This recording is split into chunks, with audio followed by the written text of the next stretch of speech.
Hey there, Birdman here with some helpful tips on how to complete the Caretaker encounter in Destiny 2's Pantheon Gauntlet. Now, the way you're going to start this off is by splitting off into 3 groups of 2, having one group worry about the Caretaker, one group doing ad clear, and one group getting the symbols in the side room. Now, remember, this is going to have a little bit different mechanics from the original, and we will talk about those along the way. But the way you're going to start this encounter is having that group going in the side room, opening up the door, and heading on in there.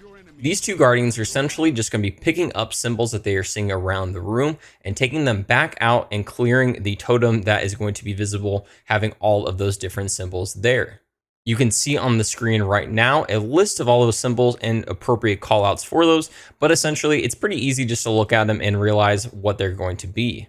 Once you get outside the room and see the totem, you're going to shoot those symbols and then it will activate one of the phases. Now, you will have a pervading darkness activating upon you whenever you are going in that room, so you need to make sure you grab your symbols and get out of there. Now, a new part of this encounter is the fact that whenever you're going in that room, you're going to have some of those Caretaker bees flying around, adding extra stacks of that pervading darkness to you, so make sure you shoot those out of the air before they get you. Now, the next group is going to be babysitting the Caretaker and stunning him periodically as he's making his way up to the main platform where you're going to be doing damage. It's pretty simple. The way that you're going to stun him is whenever his face turns yellow, you will shoot it, which will open up his small backpack, having another spot to shoot, where it will then cause him to go down on a knee for a couple seconds. But while he's doing this, he's going to have a lot of those Caretaker bees flying around, so make sure you're shooting those out of the air so they don't hit your teammates.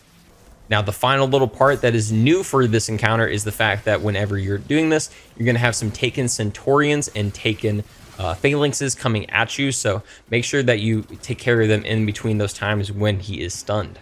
And the final group is just simply doing ad clear, but the new part about this encounter is the fact that there's going to be some Taken Ogres coming out of the side rooms, so make sure you are worrying about them and chunking them down so they don't make their way over to the totem. Make sure they don't shoot the totem, because if so, it will eventually fill it up and cause the entire team to wipe then and there. But if everybody does their job correctly, you should be able to fill up the entire totem from that side room and then eventually get ready to start your damage phase. There will be 3 different plates that you're going to be doing damage from, and you're going to start on the plate from wherever the Caretaker walks up from. So if he starts on the left side walking up, you're going to start on the left plate, then move to the middle, and then right, and then reverse depending on if he's on the right side. You know it's time to start doing damage whenever the plate starts having a little bit of an orange glow to it, and then whenever you step on it, that glow will turn into kind of a cloudy orange mist. Now, you'll notice the Caretaker's health bar will eventually have a little section that's going to be a bit of a lighter yellow on it. Essentially, what that is telling you is how much damage you're able to do to him before he's going to move up to the next floor. Really good practice for this damage phase is to do as much damage as you can on that first plate. This will allow you to essentially only have to use primary weapons for that second plate, leaving that small little chunk of that lighter health bar, and then moving on to the third plate, doing as much damage as you can, ideally being able to hit that final chunk, which is his final stand. With this strategy, you should be able to get him to his health gate within 2 floors, but do know you can do all 3 floors and still get the platinum time. Now, let's real quick talk about some weapons and armor to bring into this encounter. First off, I definitely recommend, if you are on the gaze duty, use something like a SMG or auto rifle. That's just going to be easy for taking out those Taken bees and also getting your shots on the Caretaker. For ad clear, obviously a really solid weapon such as like the Sunshot will really benefit you. And if you're going in and getting these symbols, there's really not any like specific weapons that you would need. I would probably just say like another SMG, just so you get all those shots on the totem as fast as possible.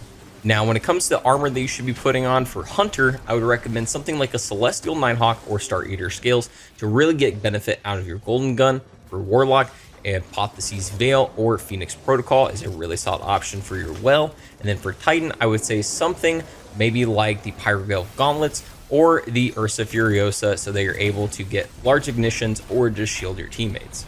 Now, once he does hit that final stand, you're going to go up into a large staircase all the way up in the top, and you're going to notice the Caretaker is going to be all the way across the room with 3 plates in front of him. You're going to start on the first glowing plate that's right in front of the staircase that you walk up on, and then slowly move your way up depending on if you still need to be doing damage to him.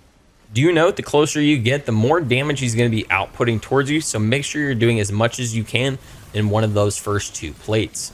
If you finish them off within the bonus time, you will get that platinum reward, which will be that new adept weapon, as well as some spoils of conquest and one raid weapon and armor piece. Make sure you're checking the description down below for the other encounters for this Pantheon Gauntlet, and for all your Destiny 2 tips, keep it here on IGN.